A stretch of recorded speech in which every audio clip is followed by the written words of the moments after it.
살고 싶고 사고 싶은 부동산 사부TV 밴더입니다.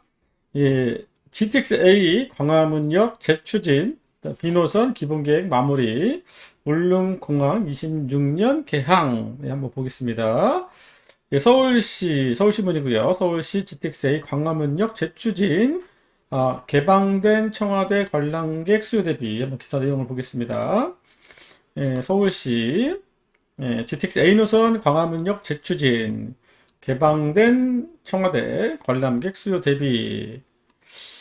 예, 그래서 예전하고 좀 상황이 달라졌다. 대통령실 용산으로 바뀌면서 그 청와대에 대한 수요가 있을 수 있다라고 지금 보고 있고요. 그래서 연신내와 서울역 사이에 광화문역을 좀 설치하는 건 어떻겠느냐. 뭐 기존에도 A 노선에 대한 광화문역은 여러 번 있었습니다. 그런데 아무래도 서울시장이 다시 이번에 또 당선이 되면서 뭔가 제가 보기에는 좀 보여주고자 싶은 것들, 좀 이슈가 있는 것들, 좀 약간 사회적 파급력이 있는 것들에 대한 저는 이러한 영향들을 서울시가 고민하고 있지 않을까 좀 생각을 합니다. 그 중에 하나가 이 광화문역이 해당이 되지 않을까 생각이 들고요. 또 아무튼 서울시가 지난해 추진 불가로 가닥을 잡았던 A노선 광화문역을 다시 재추진하려고 한다라는 겁니다. 청와대를 찾는 관광객의 수요가 24년 이후에도 계속 늘어날 수 있다라고 보는 거고요. 광화문 주변의 직장인들, 상당히 많은 직장인들이 을지로, 광화문 종로 이쪽에 있죠. 시청 주변으로. 그래서 대통령 인수위에서 A노선 광화문역 추가 방안을 국토부에 건의한 바 있다. 광화문 인근의 서울 정부 청사 지속적으로 추진되어 왔다. 근데 노선의 공사가 상당 부분 되어 있기 때문에 좀 어려워서 서울시가 중도에 포기했었고, 아마 이전에 그 오세훈 시장은 솔직히 임기가 얼마 되지 않았잖아요. 뭔가 좀 중요한 결정을 할 수 있는 시기가 아니었고, 뭔가 정치적으로 다음 선거를 준비할 수밖에 없었던 시기였다라고 하면, 지금은 안정적으로 4년이라는 시간 임기를 보장을 받게 됐고, 결국 정권도 맞죠? 전체적인 정권도 같이 바뀌면서 나름대로 국토부와 서울시가 뭔가 작업을 할 수 있는 이런 시장에 대한 상황이 좀 바뀌었다라고 좀 보여집니다. 그런 차원에서 광화문역 추가에 대한 부분들은 또 하나의 어떤 중요한 이슈와 어떤 또 서울시 입장에서는 좀 뭔가 좀 보여주는 행정, 이런 것들로 저는 좀 연관이 있다라고 보고, 그게 단순하게 청와대 개방 이런 거라고 크게 생각하지는 않습니다. 물론 수요가 있을 수는 있겠지만, 과연 이제 청와대 수요 때문에 이걸 개방하려고 하는 거겠느냐라는 것보다 전체적인 A 노선에 대한 상황들, 그리고 이게 지금 삼성역에 대한 그 지하 하와 구간이 2028년이나 가능하단 말이에요. 그러면 A 노선을 만약에 그 전에 우선적으로 삼성역까지 개통을 할 거냐, 라는 부분을 좀 생각해 본다라면 차라리 광화문역 이슈를 하나 집어넣고, 차라리 28년과 같이 맞춰서 동시 개통을 하는 건 어떠냐, 라는 부분도 하나의 정책적 변수가 되지 않을까 생각이 됩니다. 그러면 저는 원래 시범사업 구간 정도로 수서역에서 동탄까지 하는 부분들은 시범적으로 우선 개통을 하고, 그 이후에 현재 공정을 30% 선에서 전체 공정률 생각해 본다라면 26년 정도로 개통이 가능하지 않겠냐라고 예측을 했었는데, 만약에 광화문역 변수가 생긴다라면 아예 그냥 28년으로 다 같이 밀어버리는 이런 상황도 올 수 있겠다 생각이 좀 됩니다. 그래서 어차피 서울역 부근이기 때문에, 근데 서울역에서 솔직히 시청 부근으로 광화문 부근으로 출퇴근하기는 현실적으로 그 거리가 그렇게 크진 않지만 또 한 번의 셔틀을 이용한다는 느낌과 그 광화문 한 복판에 여기서 정차해서 도보로 이용해서 갈 수 있다는 부분은 차이가 엄청나다라고 보거든요. 저는 원래 광화문역 설치는 필요하다라고 주장을 했던 사람입니다. 그런데 상황적으로 좀 힘들었다라고 했다라면 지금같이 이렇게 국토부와 서울시가 좀 입장이 같이 간다라는 상황이고, 지금 예상 공사비는 3,800억 정도 이렇게 표현을 하고 있는데, 과연 그 3,800억이라는 돈이 큰 거냐? 예, 물론 크겠죠. 금액적으로 크겠죠. 하지만 정치적 이슈를 감안하면 부담을 할 수 있을 정도의 금액이냐라는 부분들 생각을 해볼 수 있다라고 생각을 합니다. 그래서 뭐 일단은 위치는 좀 더 지켜봐야겠지만 광화문역, 그다음에 시청역, 예, 중간인 세종대로 사거리, 예, 이쪽에 유력하다라고 하면 또 원래 그 전에 그 왕십리역에 대한 부분들이 서울시와 성동구가 좀 부담을 했던 상황이었거든요. 그런 것들을 이렇게 좀 역을 만들면 예, 중구와 종로구 이 경계 부분 재정을 좀 같이 부담한다. 그렇죠? 예, 그 서울시와 중구 종로구 필요하면 국토부도 일부 부담을 한다. 이런 식으로 좀 정치적인 결정으로 가능성을 보고 있습니다. 저도 일단은 가능성이 있다. 예, 있다에 무게를 좀 두고 그 가능성이라는 게 결국 GTX A 노선에 대한 운행이 또 연장될 수 있는 이런 상황도 같이 염두에 두고 그 명분을 예, 또 광화문역 추가역 진설 뭐 이런 것들로 들고 갈 수도 있지 않겠냐 생각이 됩니다. 일단은 좀 긍정적으로 보고 있다. 예, 그렇게 얘기를 하고요. 하나씩 또 진행되는 상황에 따라서 보고요. 뭐 연신내역 뭐 이쪽이 광화문입니다. 예, 뭐 충분히 있을 수 있는 상황 수요적인 부분에서 보면 예, 충분히 있을 수 있는 상황이 아닐까 생각이 들고요. 그다음에 GTX 민자사업 본격화.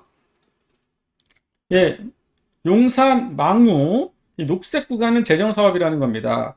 그다음에 이 빨간색 구간 송도에서 서울역 예, 용산까지. 그다음에 망우 상봉망우에서 마석까지. 여기는 경춘선과 같이 좀 병행해서 쓰는 라인. 그래서 이걸 투 트랙으로 같이 본다라고 생각하시면 됩니다. 아직까지 그 이제 통키 방식으로 그러니까 설계와 시공을 같이 하는 형태의 용산 망우 구간, 용산 상봉 구간. 요 구간은 이제 곧 조만간 아마 터키 공사 사업 계획을 아마 고시하겠죠. 국가출동공단 사이트에 가서 보시면 일단 이러한 사업들 언제까지 제출을 하라라는 이러한 공고문이 나옵니다. 그게 제가 보기에는 뭐 늦지 않게 공고가 날 거라고 보여집니다. 그러면 일정한 시간을 두고 이제 받아서 시공과 설계를 같이 동시다발적으로 한다. 그게 원트랙이고요.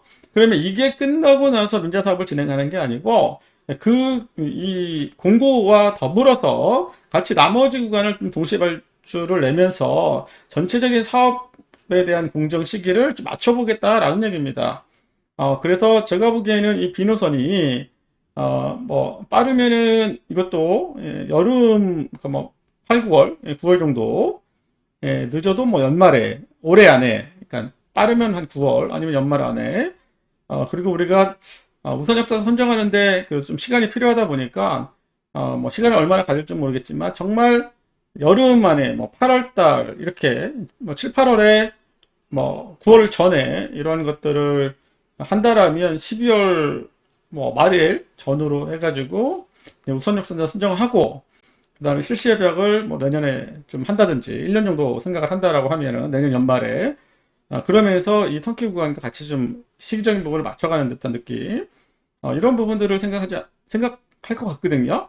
그래서 뭐 올해 하고 내년에 어찌됐건 제일 그 이슈적인 부분에서 터져줄 구간은 아무래도 비노선이다라고 좀 보여집니다. 작년 한 해가 신호선이 좀 얘기가 많았었다라면 올 한 해는 좀 비노선에 대한 얘기가 많을 수 있기 때문에 우리가 이 부분들 기사화돼서 지금보다 좀 더 구체적으로 어느 회사가 됐고 어디가 됐고 뭘 한다라고 했을 때 그리고 또 추가적이 뭐 생긴다거나 했을 때 어떤 이슈들이 계속 퍼질 수 있거든요. 그런 부분들이 좀 구체화될 때보다 지금 이렇게 뭔가 본궤도 진입하기 전 물론 부동산 시장 상황이 중요하긴 하지만 뭔가 이슈에 대한 단기 상승 여력들은 있다라고 생각을 하거든요. 그런 부분들을 감안해 보면 비노선에 대한 전반적인 것들을 좀 우리가 캐치를 할 필요가 있다라고 생각합니다. 그래서 이제 그런 내용을 좀 기사화 시킨 것 같고요. 그다음에 뭐 RFP 확정을 짓는다. 그다음에 민간 사업자 선정에 돌입한다. 뭐 실시예약 한 1년 정도 소요된다. 뭐 빠르면 6개월, 늦으면 한 2년 정도 걸립니다. 원래는 작년 6월 달에 신호선이 작년 6월 달에 우선 접수가 선정이 됐고 12월 달에 실시 예약을 하려고 했었으나 결국 올 6월까지도 못했단 말이에요. 이제 그런 부분들 좀 감안해 보면 뭐 빠르면 6개월, 늦으면 2년 정도도 걸릴 수 있다라고 생각을 하면 약간 정치적 결정에 따라서 이것도 달라진다라고 생각을 합니다.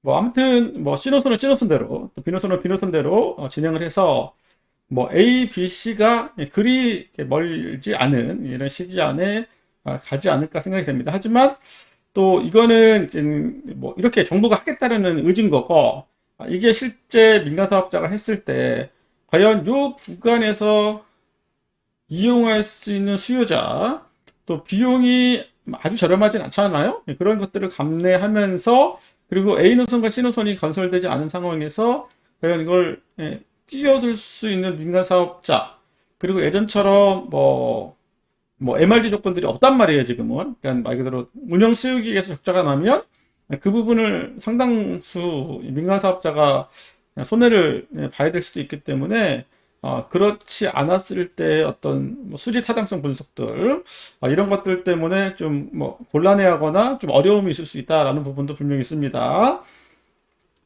좀 아무튼 지켜보기로 하고요. 아무튼 이슈는 분명하다. 올 하반기와 내년 한 해 동안 가장 교통망에서 가장 큰 이슈를 줄 것들은 일단 비노선이다라고 생각을 합니다. 여러분들이 조금씩 지켜보고요. 나중에 또 하나씩 제 블로그나 이런 데 보시면 비노선에 대해서 아주 자세하게 언급을 했기 때문에 뭐 좀 궁금하신 분들은 제 블로그로 한번 통해서 들어와서 살펴봐 주시면 좋을 것 같습니다. 7시간 걸리던 서울 울릉 1시간 하늘길 열렸다. 여기 보면 울릉공항입니다. 울릉공항. 한쪽 끄트머리 사동항 근처에 이렇게 울릉공항을 했었고요. 제가 한 5, 6년 전에 요 사업들 진행하는 얘기들을 들었었는데 이제 본격화되고 있다라는 생각이고 현재 공사가 진행되고 뭐 가보질 않았어도 잘 모르겠지만 공사가 진행되고 있고요. 한 20% 정도 2025년 그러니까 앞으로 3년 후 3년 6개월 후 3년 4년 5년 3년 4년 5년 한 3년 정도 되면 완공이 되고 26년에 개항을 하겠다라는 겁니다. 물론 이제 비행이 들어오고 하면 주변에 약간 소음과 이런 것들이 영향은 있겠죠. 그럼에도 또 새로운 울릉 시대가 열릴 수 있고 또 울릉과 또 독도로 연결되는 이런 또 여러 가지 뭐 상품들도 또 나올 수 있다라고 보여주고요. 엄청나게 그래도 가겠죠. 이제 울릉도를 저도 한 번도 안 가봤지만 저도 머지않아 울릉도를 만약에 개항이 된다라고 하면 가지 않을까 좀 생각을 해봅니다. 참고로 기억해 주시면 좋을 것 같고요.